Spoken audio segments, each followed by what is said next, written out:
Thank you very much for coming. Thank you very much for being here. We really appreciate that. So this is an artist talk about what's it called, Reimagined. And we set it up. We actually spent some time setting it up with Sierra Rouse. Yes. So let's give her applause. So first of all, I'll introduce myself a little. So I'm Junior, I'm a science and digital arts major. I'm inspired by story-driven games. I like 3D modeling. I do 3D modeling for over already 3 years. I do 2D animation. So I have some experience with that. So yeah, and I'll give the word to Sierra. Hi, my name's Sierra. I'm a senior this year. I'm an international studies major. I have 3 minors, one in digital arts, one in Spanish, and one in Latin American studies. I've been working at the Hand Art Center for 2 years, and then last April I got promoted to the Curator of Gallery DuPont. So I've done 2 previous exhibits. One was like a summer exhibit, and then one was for Hispanic Heritage Month. That exhibit was with alumni and current students that submitted artwork, and students that went to study abroad in Mexico over the summer, and they submitted art on their take on Hispanic heritage, and it was really great. So for this exhibit, we allowed any sets and students who submit their exhibition proposal. It could be whatever they like. And Arnold had emailed me directly whenever he was submitting his form, asking if his what was it called, Reimagined, could be used, because at first it was just a 3D model, and for it to be like more interactive, I suggested that we printed out screenshots of each room in the exhibit and go about it that way, and also like include a QR code just so people could be able to view the 3D model that he created. 2 of the staff members from the Hand Art Center were really impressed by his submission, knowing how hard 3D modeling is and how time consuming it is, and his 3D model is like comparable to like professional level. Like you wouldn't be able to tell the difference like with his work. So I was extremely impressed. And so with all that said, I have a strong interest in fostering a community of inclusivity. A lot of the upcoming exhibits are focused around like bringing recognition to Heritage Month. So we have a Black History Month coming up in February, and then Women's History Month. So there will be exhibits that recognize those months, and there are the students that submitted, their students, faculty, even the women's basketball will be contributing art, so it's meant for everyone to be. So, also, I want to say thank you to the library staff and our center staff, because they impacted this. Like they made this exhibition. They helped go like turn into reality, and yeah, they helped us. Yes, thanks to libraries. Yes. So now we will dive into exhibition. Oh, so the main idea. Yeah. So the main idea behind that was to place something familiar into unfamiliar. That's actually what game creators or music creators actually use in their works. They try to have something familiar, and at the same time get into an unfamiliar setting. And that's what I was trying to do. So like when going around campus, you see Elizabeth almost every day, and I actually enjoy the architecture of that building. I really like how that looks. And at some point I was like, what if it was actually not Florida? What if it was actually like some distant mountains, like a week ago? I mean, it was quite cool. And I've tried to capture that feeling of being like distant, of having like almost all the world place. And yes, I wanted also to capture the eerie feeling of like empty hallways, because sometimes I had to study in Elizabeth with my friends for a long time. It was like 3 a.m. and I was like, that's actually a really nice atmosphere to capture. And this is one of the pictures that shows that. It's like when you're going in Elizabeth and it's dark, yeah, it's kind of an atmosphere that I wanted to capture. So about the inspiration. Inspiration was, of course, Elizabeth Hall. How's that? Because, it's a historic building, and I really like it. And liminal spaces. Liminal spaces, actually, I was basing that on liminal spaces, like having that feeling.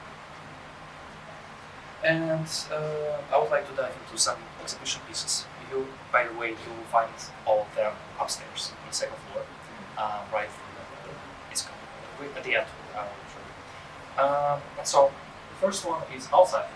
This is how it looks outside. You see the winter setting. You see that it's quite dark. You see those slabs, and you see those Christmas trees. So the next one I would like to show is the Love Hacker Lounge. How's that? Hacker Lounge is the place, is the heart of computer science majors. I really like that. I really love that. I really enjoy that. And when I first got there, I was like, oh my god, that's so cool. They have games there. They have TVs there. They have like you just So I really enjoyed it. And that's actually the first room that was created in Maya. Yeah, I've used my software for 3D modeling. So the next one is room 210.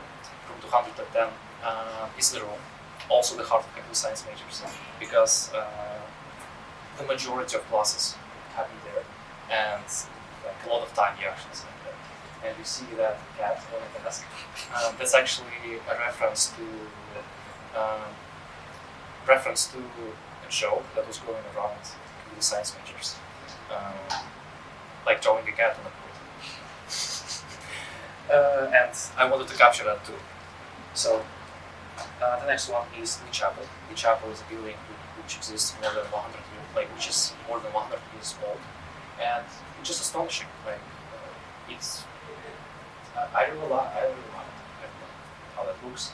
And this is the perspective from the second floor, and you will see more perspectives at the exhibition. Overhead view of the office. So in Elizabeth there are a lot of offices, as you know, and this is one of them. It presents computer set, chairs, bookshelves, and this is actually the room for the third floor. I like the perspective, that's why I included this one. And so I wanted to dive into the process of creation a little. So the first thing that was done is actually scanning and sampling the Elizabeth Hall. So it was the least time-consuming part, because you basically go around Elizabeth and you use I use an app in this case just to see to have the reference of how big it is, because sometimes it's hard to get the proportions right, and that's why I use the scanning app for that. This is Group to 10, and it was the easiest part of that. And also I used that to get the color scheme. I changed it, of course, but I was using it. So the next stage was actually 3D modeling. This is the first iteration of this model. So as you see, this is the first illustrated outline, and you see that here there are just walls, and the general outline of how that should look. This is the chapel. And it didn't take a lot of time, but on the next slide, you will see how it went further. So 30 long hours later, we've got to this stage. So here you can actually see my hinterlands here. You can actually see how it looks now. The chapel is implemented, all 3 floors are implemented. This is the first floor. And here you can actually see that most of the things are already here. Just still texturing and making UV run. So This stage was the most time consuming. It was around 15 hours at the time. But it was at the same time fun. And the more you do that, the more experience you get. So it's better to do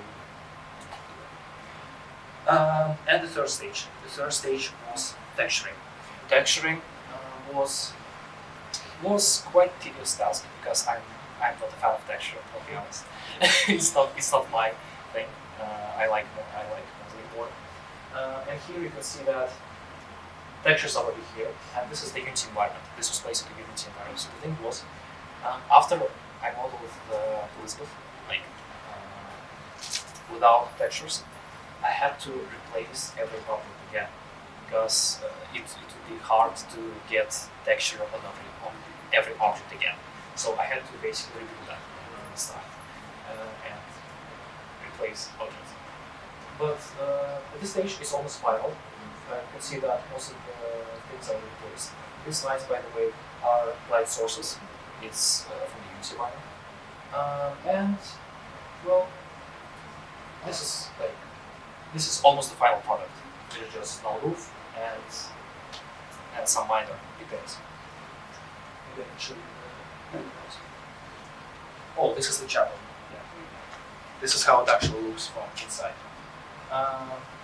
Here, there are no pianos, but with next iteration, probably there is. Okay, and I want to show the. So this is the whole perspective. So this is just one floor. Imagine two more there. It took some time, but I don't mind. It was fun. It was actually fun. And now I want to get to the questions part. Maybe you have any questions like how it was made or like what are the future plans on that. Yes. When you did the first stage of building the walls, were you actually able to get a floor plan or like blueprints of the building in order to build up? Yes. So the good thing is this remodel is quite accurate because I actually got the blueprints and I got the scanning thing. So I used two of them, and that's why it was quite precise. Just some rooms are a little different, but most of the things are the same. Yeah, I was very impressed by how like clean and all the walls were. So I was wondering. It was hard. Yeah, I can tell. Yeah. Yeah, so maybe you have any other questions? Yes. Does this version of Elizabeth have the elevator in it?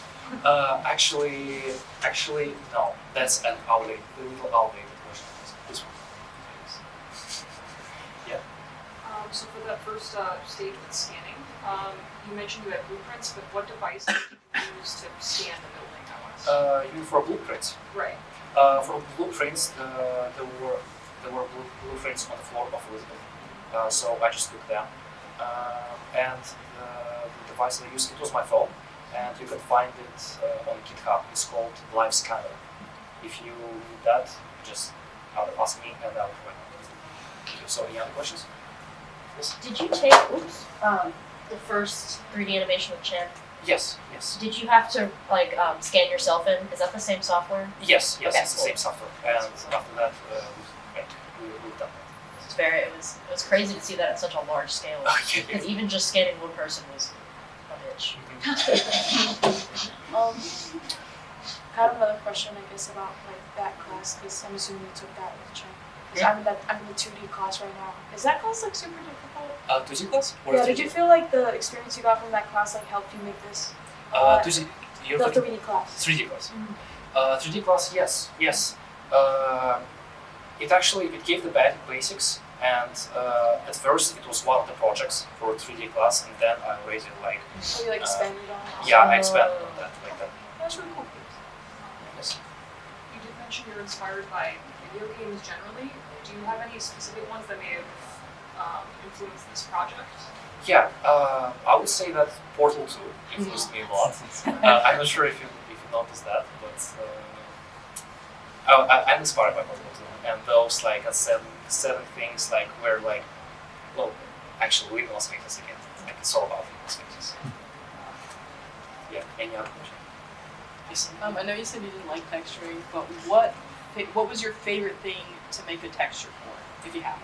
I would say my favorite thing to check texture for was walls, because walls was the most challenging part, because you see the outside and you see the inside, and they have to be different. So you actually have to figure out how. And like the problem was, you cannot just make one big wall for the whole building because it's gonna be a little distorted. So I had to divide the walls. I had to divide them again, and I had to make different textures for insides and then outsides, and make sure that they actually go horizontal, not vertical. Yes. Oh. Did you do the texturing in Maya or in Unity? I've done texturing in Maya, and then I got that in Unity. Yeah. If you were animating a room that's more like congested versus a room that's big and wide, how much more difficult would that be to like deal with those tight spaces versus the open spaces?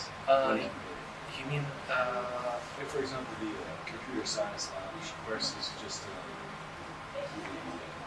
hall. I forget what it's called. Yeah, leach out. you mean bigger rooms versus smaller rooms? Yeah. So of course it's easier to make smaller rooms because it's easier to implement objects there, because you can make like 2 types of chairs, 2 types of tables, like get the walls down, get the windows down, and that's all. But when you have a bigger room, you actually have to think like, okay, how do I fill out this? How do I fill out the space? How do I make sure that it's coherent? How do I make sure that textures are in place? Because you have to balance out those things a little bit more. Because for example, for the chapel, it wasn't that problem, but it's harder to also make it symmetrical. That was also the problem. But to actually make sure that it looks nice, because like after some time of working on that, you actually like your brain just stops noticing that, and the next day you go into the lab and you're like, why did I do that? Yeah, that happened a lot. Yes. Any other questions? Those columns in Lee's Chapel were very impressive. Would you say that you had a hard time with those, or? Yeah. Actually, these columns were the most tedious task with the chapel, because I actually went to the chapel to get those columns. I had to take a photo of them, and I was referencing them as much as I could. But like, I tried my best. No, they look amazing. I can't even imagine how much effort that took. Yeah. Anything else? No? Okay. So I want to say thank you for coming for the exhibition. Yes, and spending time here. I would ask you to come upstairs to the second floor to see the actual like exhibition, and that we did establish Sierra. And yes, thank you very much.